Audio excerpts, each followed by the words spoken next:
Hello everybody, welcome back to Banjo-Kazooie. I hope y'all are doing amazing out there. Hope y'all are feeling great. I know we left off kind of where I was talking about content creation and kind of getting into that and just how, I don't know, it's been a wonderful kind of release and thing like this, just the feeling of creating something. It just kind of goes into the whole and I know this is a very common and cliche thing to say, but if you want to do something, just try to do it. And I really mean that and feel that, because this has been, well, like I say, whether anybody is here or not, whether anybody watches a stream or not, and we get pretty good traffic over there and everything like that, but it's just I'm doing something I love with people I love, and if nobody is there to hang out or talk or whatever, let's just say hypothetically that happened, at the end of the day, I'm still playing a game I enjoy playing. I'm still doing something I said I wanted to do. It's a very rewarding feeling. It feels good, right? So, I don't know. I mean, I feel like if you want to do any kind of content creation, don't think about it in terms of a number. Think about it in terms of a baseline, right? I play games every day. Why don't I just stream it? What's the worst that could happen? Literally nothing. There's no downside to streaming it or recording something you love doing, right? Because at the end of the day, you're still gonna be at the same place you would be whether you were streaming it or not, right? You're just playing games, you're just having a good time. The only difference is something good could come out of it. If you happen to have a great day on stream or have a video take off or whatever the case may be, you're still doing something you love with the potential of some great upside. There's no downside to it, other than maybe the time other than maybe the time you've taken out of your day to make it happen. And at that point, it's just oh well, it takes time to do anything you love, right? I mean, I do little to no editing on these. I put an intro, an outro, and I cut a little bit before and after I start. It doesn't take that much time to do what I'm doing, right? I make it work. I just have fun with it. And there's a million ways you could do it. Your passions take you in different directions. Also, by the way, this has always been incredibly tough for me. I try to stay in front of him or around him, so I can not only eat these things, but also block him, see, I just stole that one from him. He's slow right now, but he gets faster too. As this goes, and it gets a little harder. Oh man, if you bite and miss, it takes you way out of it. You can't tie him either. If you tie him, he essentially wins. Well, he doesn't essentially win, he does win. But yeah, this one's easy. You can crush this one pretty good. See, he's a little faster now. He's speeding up a little bit. We got a lot of time left still too, so he's catching up. But it gets a lot more difficult as it goes on, and you'll see. This one you just avoid the yellow ones, that means less red pop up. And he gets a little faster, so I like to stick around him. Oh man, not the one spawning on him. Oh, this one's tough already. Yeah, he got a great head start. I try to hear where they pop up too, because you can't tell what color they are when they pop up. But you can tell when stuff does pop up, so it's worth checking, Scoop that from him. I think that one disappeared on him, so that's good. We're tied, that's not great. Damn. Ah, damn. Yeah. Ooh, okay. This is where I get the points back. Because I can stay in front of him now. He cut me off there, but I'm ahead. I went to the wrong side. It's just so nerve-wracking, because if you tie, he wins. Yeah, I just scooped it at the last second. God, that was crazy. Last second scoop. That second one's pretty tough because you have to avoid the yellows. This one is tough also because now it switches from red to yellow throughout the thing, so you gotta kind of time when it'll do that. Because you don't want to get the wrong one. Yeah, there you go, see? Just kind of timed that one.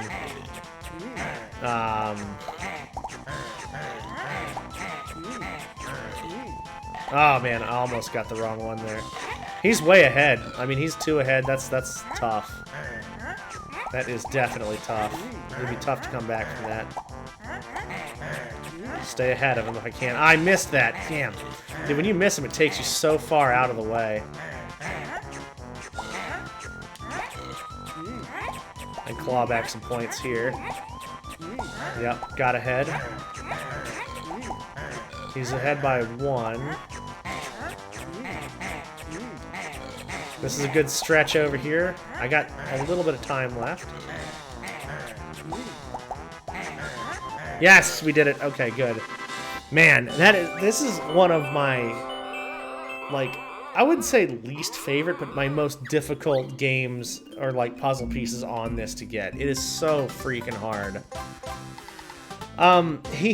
So I've done this one time and one time only, but he does have a second. See, look, he's gonna ask me now, but he does have a tougher challenge to do.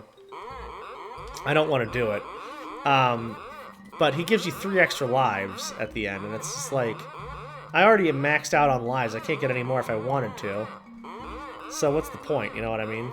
There's no reason to do it. I think this is a good place to come back to. See those shoes there? The running shoes, though, at the back? You can use the running shoes to beat him, I think, or like race and get there fast. I think that's how you're supposed to do it, but I also think those are just there in case, you know, you have to come back later on for extra lives. Something funny about this era of gaming is that the extra lives you get really just, they just don't matter that much, right? I mean, the stakes are so low. You know, I mean, if you play, like, I always go back to Mario 64 because it's a great example of this, and then this game is a great example of this also. It says game over, you lose or something, but what happens? You just go back to the start of the overworld, so it takes maybe a couple minutes to get back to where you were. You know, everything's still unlocked, everything's still open. It's not like you just lose all your progress. Dude, back in Nintendo, like NES era or your Super Nintendo or something, if you lost all your lives, that was it. You're just done. You know, like you go back to start with nothing. And then you got to go through, you know, the whole thing again, which is, I think, limitations of the console that help boost, like, how long you can play it, how much you can play it. It's like, hey, I spent an hour doing this thing, and now I have to start over and do an hour of it again. And it's like, okay, well, I get that, you know.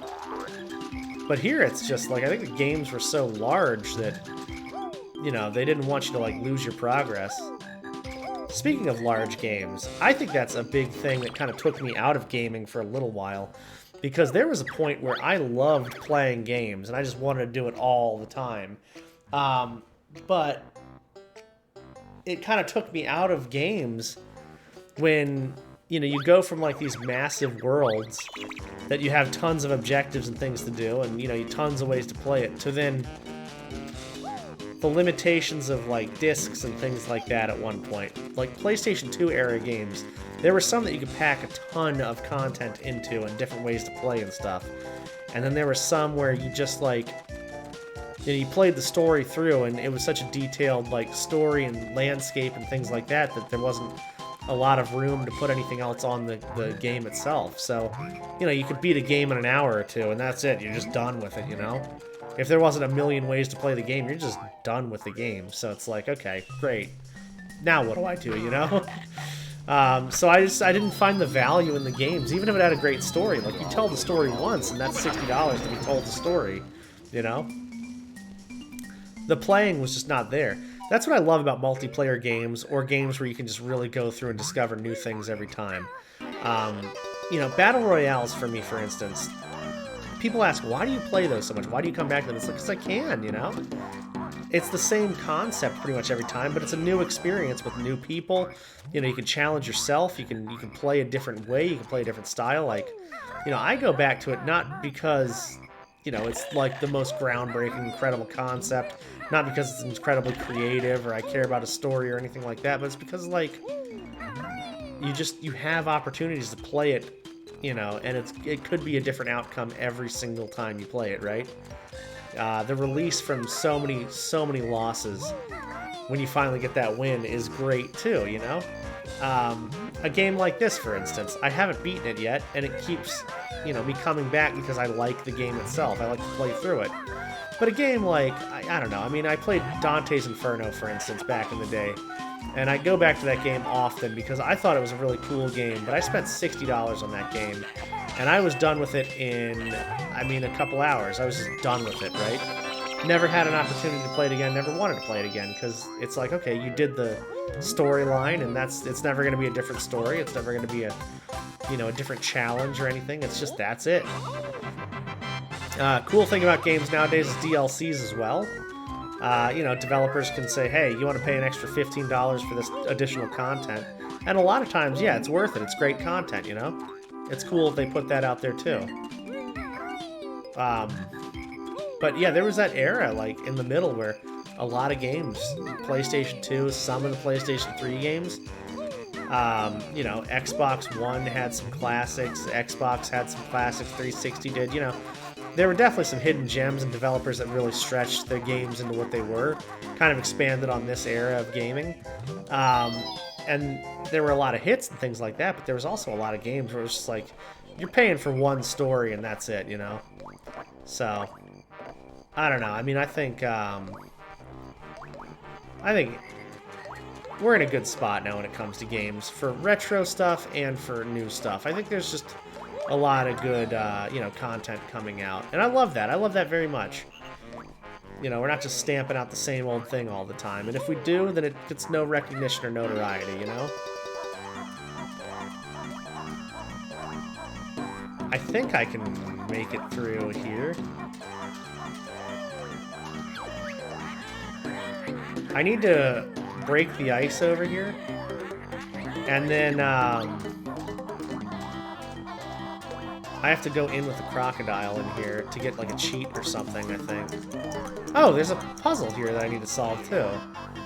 I don't know if I even realized that, to be honest. But yeah, up here, I break this ice. I don't know if oh, I guess I just do that. But you can't get in here unless you're the crocodile, and the crocodile makes it all the way over here. So I can do that real quick. In fact, I think I will. Let me just solve this puzzle real quick. Solve it as if I have to do anything other than push a fucking button.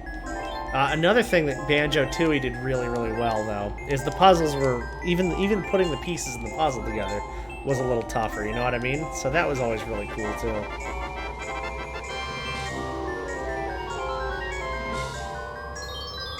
Alright. Freeze Easy Peak. It's like a water level on land. It's really tough. Let me grab these wading boots. Open world sandbox games, a lot, like I play a lot of Minecraft recently, and that's one of those things too where, like, you know, clever idea, and it's just like when your imagination is the only limitation that you really have with game that you're playing, it's just like, I don't know, that's an incredible feeling, you know? You get endless hours of content.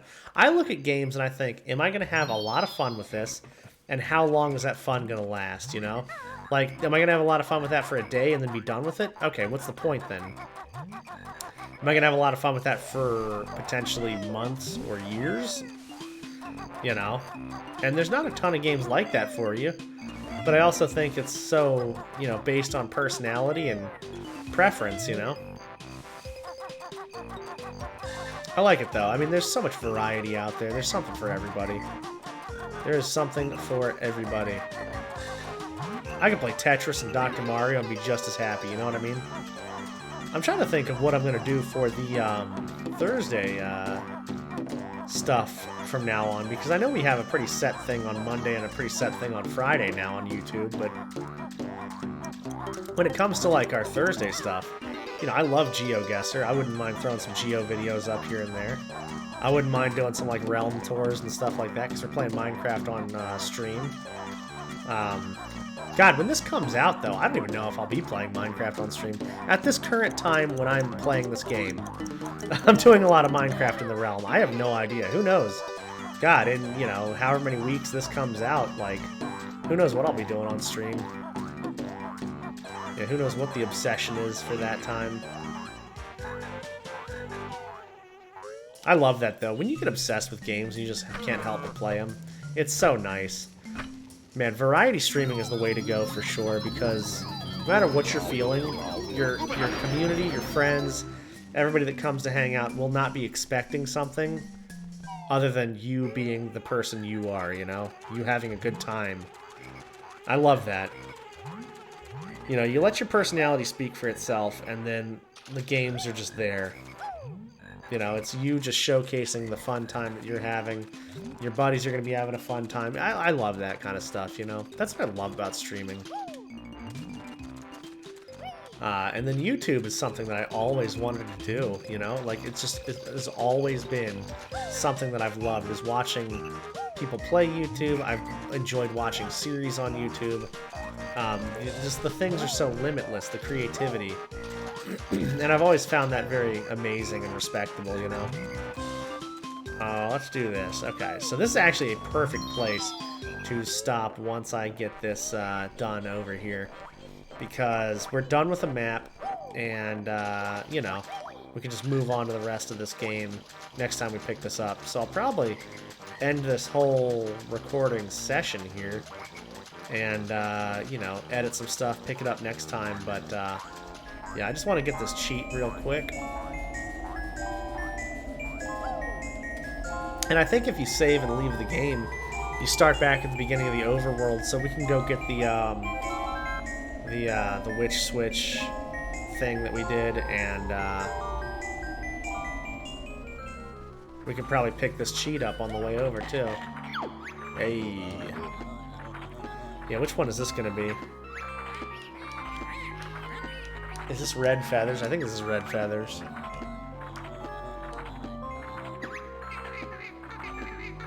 I wish you could skip this dialogue, I swear to God. Oh, blue eggs. Okay, okay. It's blue eggs. Next one's red feathers. I think the one after that's for gold feathers, but I don't really know where a lot of that stuff is. I just kind of happened to come across this one day. It wasn't really the hardest thing to find, but I think this is also like an introduction thing as well, where it's like, hey, these are out here, dude. You better look for these, you know? But yeah, guys, thank you all for another tremendous time. I had such a good time here. You know, let me know if you guys want to see any kind of retro games or anything else you want to check out. You know, any and all feedback is appreciated, but I really love hanging out with all you guys, whether it's here or on Twitch or wherever we're doing our thing. Thank you all for everything. It was amazing. Have a wonderful, wonderful rest of your day, and please take care of yourselves. You all are very important to me and so many people out there. Thank y'all.